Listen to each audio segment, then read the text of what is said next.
Saya jadi sebagai moderator dengan ada sesuatu yang tidak terpaksa.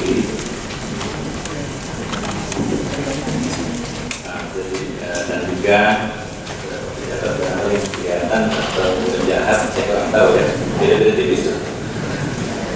Juga para mahasiswa S2, S3 dan sudah lulus juga dari tempat lain.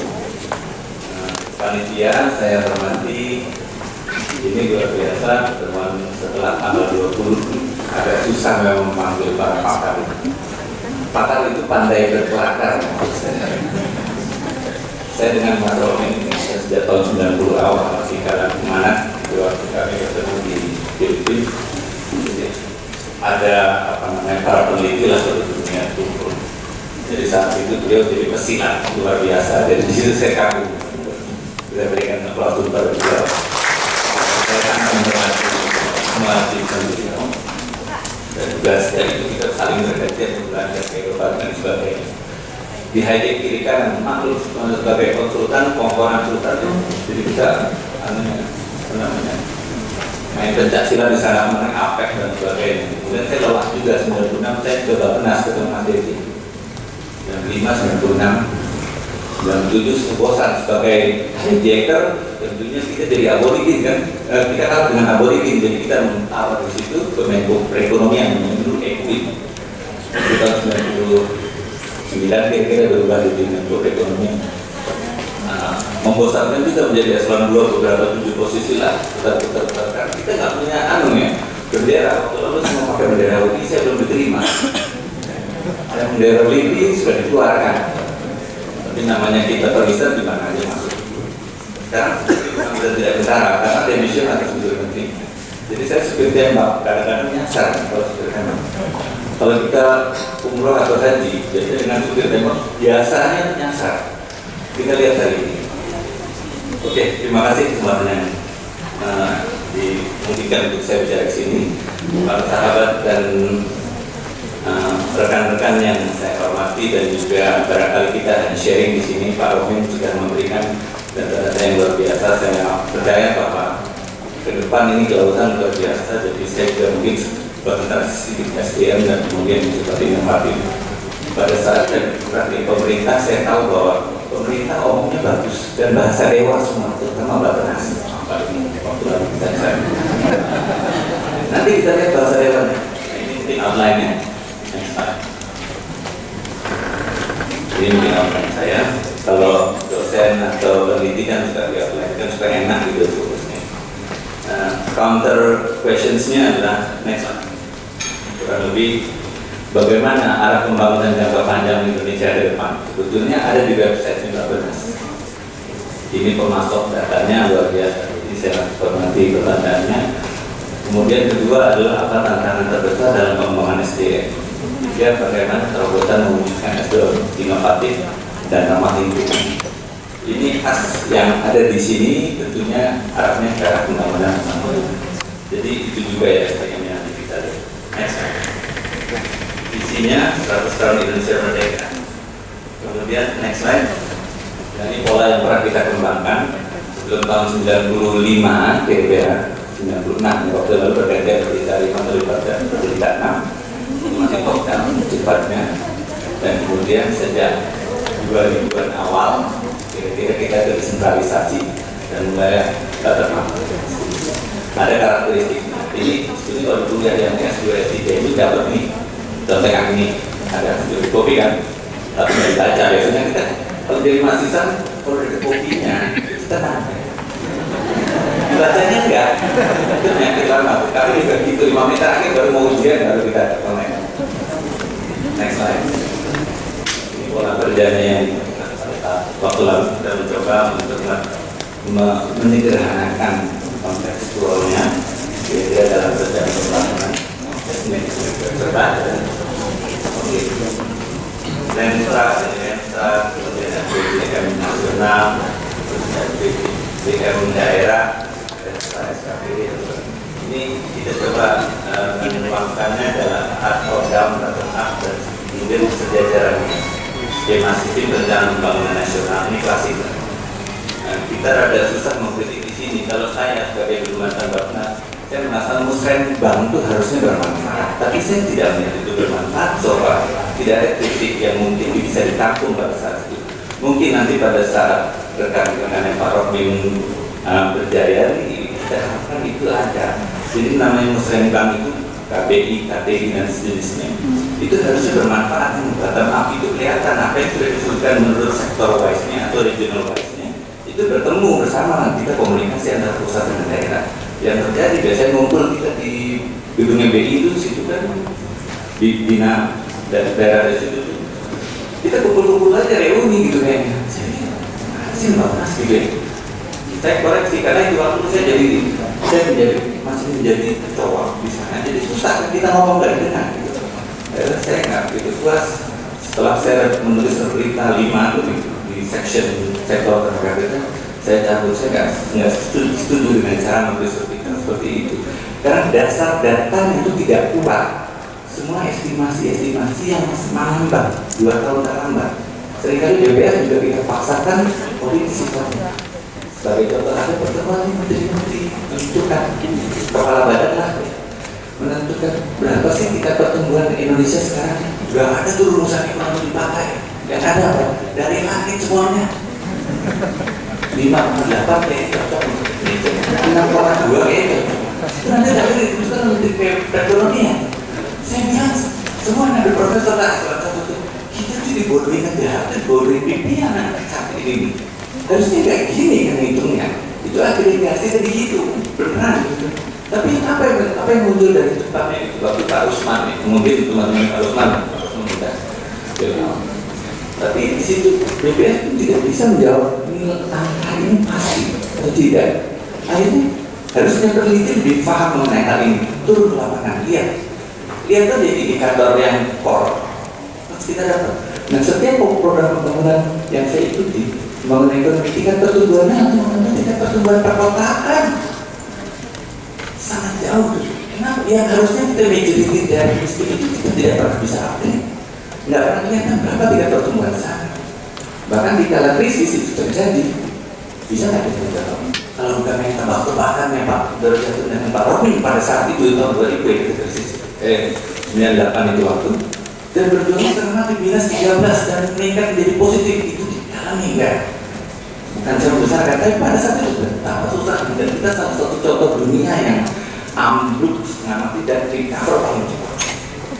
Itu saya hormati. Waktu lalu kami bercerita sedikit dengan Pak Derajat dan Pak Robin. Itu peristiwa di mana harus kita catat bahwa hanya satu-satunya negara yang bebas dari infusnya IMF saat itu. Dan kita bebas karena positif pertumbuhan. Luar biasa. Karena kita menjadi seperti China, itu tidak berlanjut setelah itu. Ini up and down, kita lihat nanti. Kita bangun ke depan. Saya yakin apapun Indonesia BSIL ini, UI, maupun IDB ya, karena ada Pak Romi. Maupun IBB atau Pak Sasar itu sangat tepat Anda bersekolah. Di kanan halus Anda jabarkan langsung. You don't have to bother about your institution, apapun. Ini harus achieve something different dari yang sebelumnya, yang sangat signifikan perkembangannya. Cek aja di sini kan bebas kan, Pak Romi ini sahabat saya, pelindung saya maksud saya. Next ya, kita lihat arah pembangunan makro Indonesia. Kita step-stepnya seperti dulu pelita, tapi kita tukar namanya. Bentukannya SPDM 1, 2, 3, 4. Kita sekarang yang kemudian di situ kita memanfaatkan pembangunan secara menyeluruh dengan menekankan pembangunan berulang kompetitif perekonomian yang berbasis SDA yang tersedia, SDM yang berkualitas, serta kemampuan IT. Itu nggak ada bahasa buruk di situ. Itu bahasa dewa, istilah saya nggak pernah buruk mengenai hal itu. Dan kita jarang mereview apa yang 5 tahun di belakang kemarin kita lemah. Harusnya 5 tahun di depan besok itu tidak jadi lemah lagi, tapi positif. Tapi saya kurang tahu review yang harus dilakukan siapa yang komunitas saat ini. Saya kurang tahu. Setiap kali kita berada di Bappenas dan juga di Menko Perekonomian dalam implementasi, langka sekali deputi sebelah saya itu mereview kemarin di mana kabarnya. Kalau saya di startup, saya selalu mengakomodir ide-ide bagus dari kalangan akademisi. Saya jarang bercipta pada sektor lain. Saya lebih baik ke akademisi karena lebih murni pendapatnya, sehingga saya lapor kepada menteri saya dan saya share itu di yang bersangkutan. Kalau ada menteri lapangan, jadi inilah beritanya di lapangan apa gitu saja. Biasanya mereka ingin contohnya yang P3 ini nanti kita. Nah, di dalam RPJM yang 3 ini 2015-2019 nanti, saya kurang tahu nanti yang MP3E ini masih dipakai. Next slide. Halo, next slide. Karena kita tidur nih, astronomnya tidur. Iya, karena kita mana yang kosong otak itu jangan di belakang tuh tidur tuh. Kelihatan dari sini, kelihatan terakhir biasa duduk belakang. Kalau saya salah, pasti duduk depan. Karena biasanya dosen melihat paling belakang kan, nggak lihat kan di depan. 5 menit terakhir tadi begitu. Nah, MP3I ini ada 3 pilar: pengembangan potensi ekonomi dan koridor ekonomi, kedua konektivitas nasional, ketiga kemampuan SDM dan digital nasional. Saya pikir mestinya 2 pilarnya. Yang 1 dan 2 ini sama, itu juga. Mungkin kan bukan yang buat orang Indonesia kan bos tentang masalah. Kan bukan orang Indonesia sehingga nunut juga banyak bahasa ini. Itu koridor lah, itu apa namanya, air infrastruktur maksudnya. Tapi namanya agak sedikit berbeda, tapi 2 pilar. Next slide. Ini 8 program utama dan kemudian 2 kegiatan ekonomi yang akan dijalankan. Oke. Next slide. Nah, ini kira-kira kenapa saya bilang tadi yang ketiga ini sembarangan? Waktu membuatnya dia harus peka tidak datar. Contohnya, Merauke dari aku kan begitu gampang di garis seperti ini. Mudah kita melihat kelemahan-kelemahan seperti ini. Jadi harusnya dia note saja, nggak perlu ada garisnya. Dan sejenisnya, kita melihat banyak hal saya lihat tadi. Cara sederhananya begitu kita blow up pun misleading semuanya. Tapi informasi dasarnya tidak ada yang asing karena mengambil informasi dari waktu-waktu sebelumnya di masa pembangunan Orde Baru. Dan kita dulu pernah ada NDS National Urban Development Strategy di tahun 80-an. Tuhan berkita mengenainya karena growth pole dan sejenisnya. Ini pun sejenis itu juga. Tapi namanya ada seperti kawasan ekonomi kapet, kemudian kawasan ekonomi khusus atau sejenis. Selalu dimaksudkan kepada nodes untuk bisa trickle down. Kan kita sudah tahu bahwa itu dan sudah pendapat. Saya selalu gitu. Mulainya dari bawah, artinya dari aspek-aspek grassroots. Kita mulainya itu di full ke atas. Namun kalau kita semakin ke Indonesia Timur semakin lemah informasi. Next, kita bisa lihat target dari simulasi MP3 ini terhadap aspirasi pencapaian PDB. Ini bilangan-bilangannya ada agregasi menurut waktu. Saya kurang tahu ini kalau daftar hadirnya ada email, barangkali bisa minta panggil supaya kita paperless ya. Next slide. Jelasan sosial ekonomi. Next slide. Ini ada pertumbuhan ekonomi. Di sini klasik lah. Kalau mereka main ekonomi harus ini wajib ini kakak begini. Jadi fluktuasi dari perekonomian kira-kira itu. Dan saya tadi sudah bilang bahwa nilai yang di situ sebetulnya agregasi, tapi agregasi perkotaan. Belum banyak menjangkau pedesaan dan sejenisnya. Kemudian kita PDB per kapita. Next slide. Statistik sektor wise. Ini juga terutama usaha karena penekanan SDM maka penciptaan lapangan kerja menjadi goal saya. Dari waktu ke waktu kita lihat quarterly di tahun 2012 ini data BPS ya. Kemudian next slide, proporsi PDB nasional berdasarkan skala usaha. Oke, ini menurut perbandingan, tapi 2012 masih terlambat. Ini agak sulit kita mengenerate dari 2014 dan 2015. Tapi kita lihat proporsinya di sini mana yang besar, mana yang kecil, kita lihat ini tidak berimbang. Karena bagi saya, menurut saya pembangunan yang sustainable itu berarti pembangunan yang berimbang. Jadi waktu di tayangan TV ditanya dengan kawan-kawan demografi, dia jawab ada urbanisasi ke kota. Atas bahwa caranya juga terjadi urbanisasi itu. Itu jawabannya, ya kan? Tapi kalau kita di lingkungan, pada saat ada daya tarik tertentu ke kota, di bagaimana sumber daya ekonominya.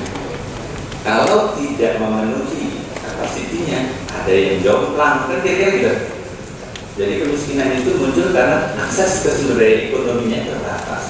Jadi karena faktornya tidak ada, akibatnya adanya tadi gap income, kemiskinan dan kumuh dan sebagainya. Yang pelakunya di wilayah-wilayah yang relatif dan use-nya atau dan value-nya rendah, dan daerah banjir biasanya itulah daerah kumis, kumuh dan miskin.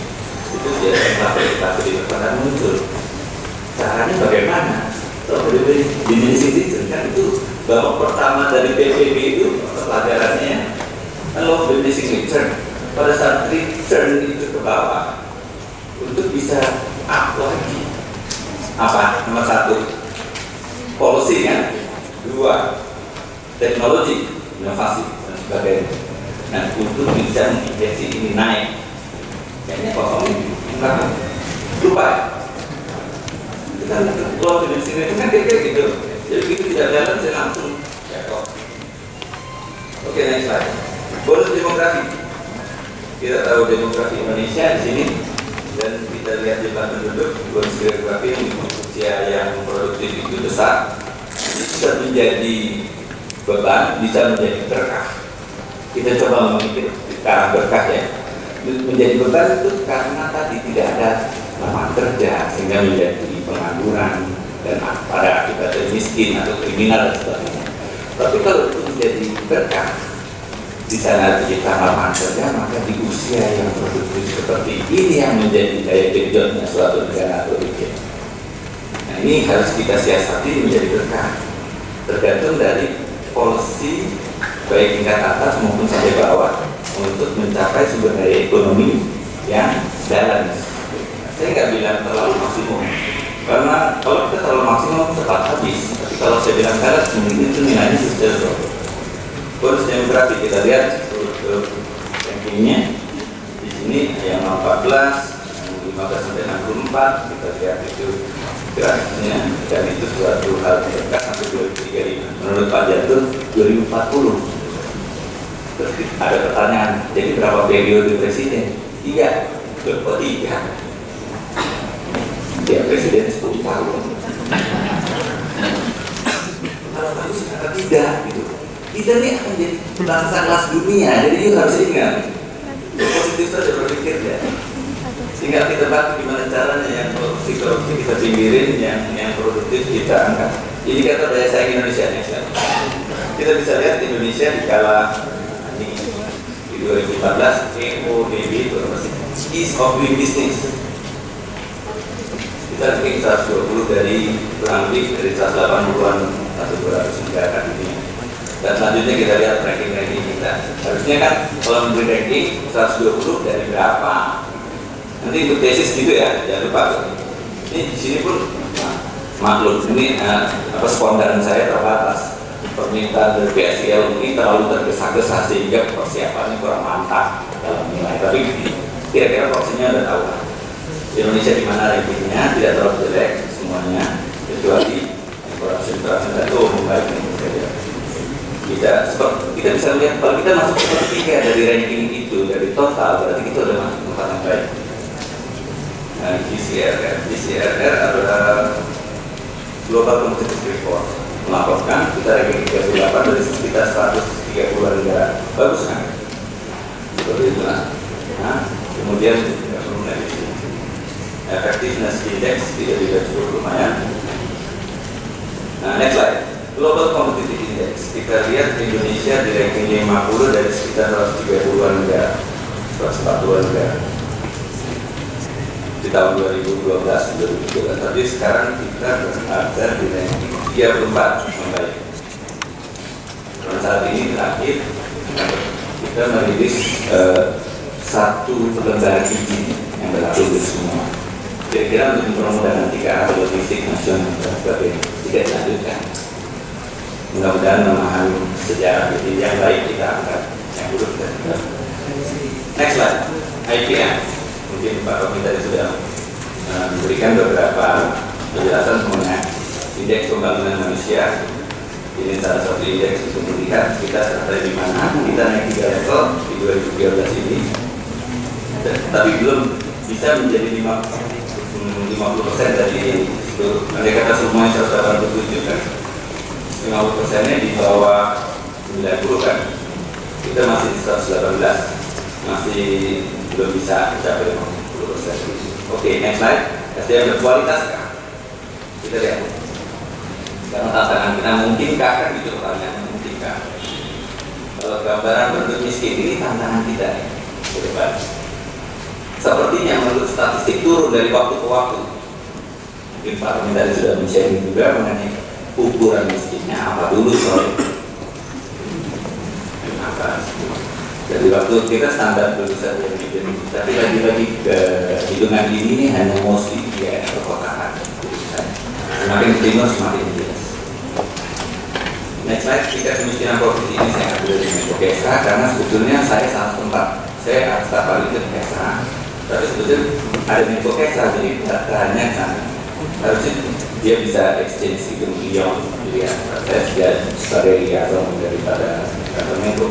Jadi saya pakai ini tingkat kemiskinan provinsi ini data 2011. Data 2000 yang terakhir ini kita agak lebih membaik.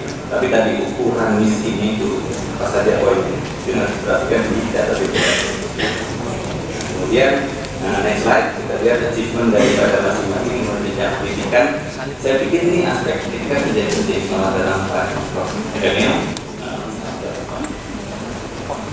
kemudian kita lihat ini masalah pendidikan menjadi penting untuk nanti ke depan.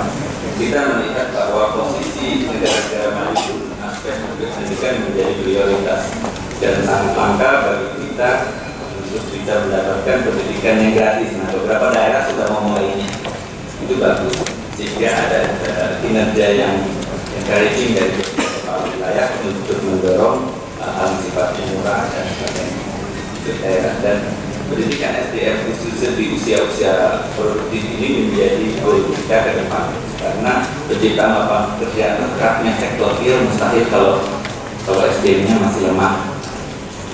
Next slide, juga nasional pertumbuhan ekonominya tadi agregasi nilainya tahun 2012 6,23 tapi tahun 2013 menurun di matakan dan kita harap sekitar 6 tahun berikutnya.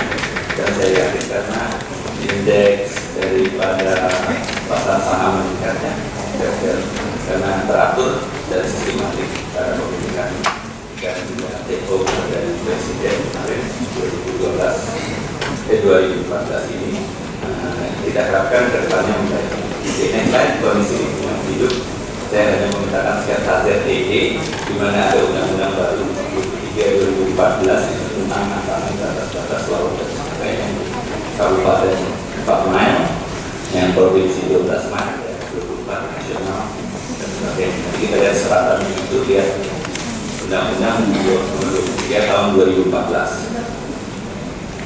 Di sini saya lihat dari DB dan API. Nah, API-nya ini API 1, 2, 3, ABC. Kalau API 1 kita buka, saingan kita 1. Singapura akan goyang terus di sekitar provinsi level kita. Ada beberapa contoh Sumatera Utara sudah goyang beberapa pelabuhannya oleh Singapura. Di wilayah Natuna juga demikian, di daerah Riau Kepulauan juga demikian. Nah, dia khawatir kalau Indonesia maju dia kehilangan pasar. Harusnya kita tenang-tenang saja di situ sekedarnya saja dikembangkan, tapi kita buka ALKI 2, ALKI 3 itu duit semua. Kenapa? Kita tidur aja itu kayak aku kapal yang lewat situ, terutama kontainer, dia akan isi di situ dan itu semuanya kita mengembangkan itu saja sudah tidak sehat. Ada risiko di mana kalau itu kita membuka untuk tanker, tentunya oil spill dan kerjaan melakukan lingkungan itu makanan untuk Anda, untuk konsultan dan sebagainya untuk saya. Tapi masuk ke asuransi lingkungan tapi semua kapal-kapal itu harusnya diinsur masuk ke Indonesia. Jadi insurnya harus syariah, maksud saya masuk ke Indonesia supaya kita ada ini. Nah, Sehingga perlulah SDM level ini. Contoh saja saya membuka peluang sektor real. Next slide. Ini kondisi tata ruang BIG, atau bisa memahami lebih jauh mengenai berapa persen itu sebetulnya sudah ditok oleh pemerintah. DPR atau rencana umum tata ruang atau sejenisnya sampai saat ini target-target itu apakah sudah dipenuhi dan pada BIG. Selanjutnya kondisi umum lingkungan hidup sudah seperti tadi, ada plastik level makro. Next slide, tourism SDM lingkungan hidup. Kita tahu yang 3 pilar ya ini. Saya pikir 3 pilar ini dan yang tentunya kalau ke corporate kita harus memahami manajemen untuk 3 pilar ini. Kemudian di next slide. Oke, next kita bisa lihat di sini share-nya kepada ekonomi hijau, ekonomi biru, dan kemudian kita lihat aspek sosial ini kita lihat jaringan daripada MDG di sisi perumahannya, evaluasi aspek lingkungan dan aspek dalam bidang ekonomi dan sosial. Kondisi terbatas dan perumahan hidup yang aspek lingkungan adalah indikator kurang. Next slide. Green economy. Jadi saya sebetulnya istilah ramah lingkungan. Jadi di bahasa umumnya green menjadi satu hal masuk ke laut jadi itu. Kira-kira pemahamannya low carbon emission economic transaction. Kalau saya bilang itu definisinya. Dan effectiveness. Di situ ada social economic welfare sebagai improvement. Kemudian green technology, kalau kita menggunakan teknologi yang aman yang sifatnya lebih renewable akan kita inkarnasi seperti ini. Nah, next slide. Saya ada green economy, ada green technology, dan tadi muncul antara ini. Dan di sini dibutuhkan proyek rekayasa inovatif yang kemudian kita dorong asosiasi profesi untuk mencertifikan. Ada contoh yang lain. Kita untuk draftnya untuk tata ruang itu sertifikasinya asosiasi siapa yang bisa mengeluarkan itu masih bertarik tuh antara beberapa asosiasi profesi. Sebetulnya ada persyaratan untuk sertifikasi itu sendiri. Pertama adalah regulasi undang-undangnya ada. 2 ada asosiasi yang membackup-nya. 3 ada bidang-bidang sekolahannya yang dimungkinkan untuk itu. 3 dia berhak mengeluarkan sertifikat. Itu tinggal dibicarakan saja sama badannya untuk bisa formal bahwa dia berhak mengeluarkan. Sekarang bahkan ke turisme demikian kami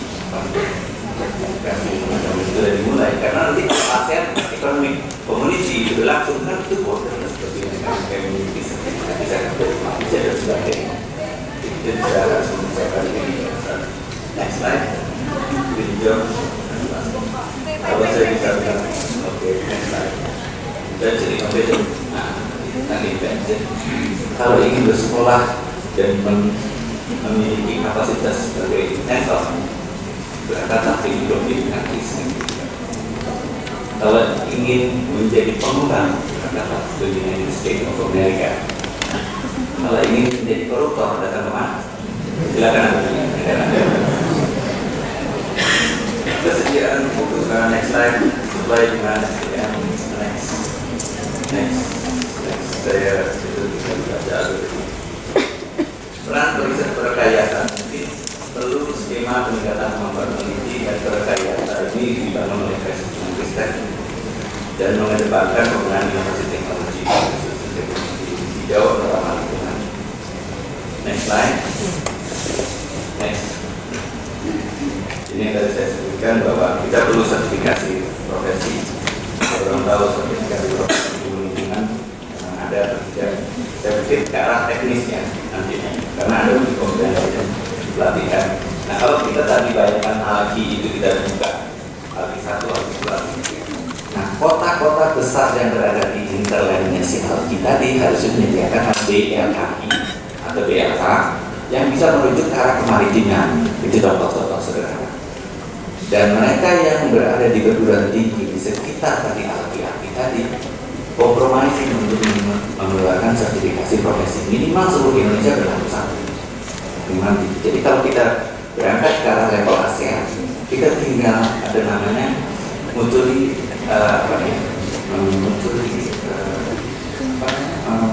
agreement antara bangsa semacam itu. Kita bisa tinggal join dengan Thailand, join dengan Malaysia, sehingga ada kesetaraan.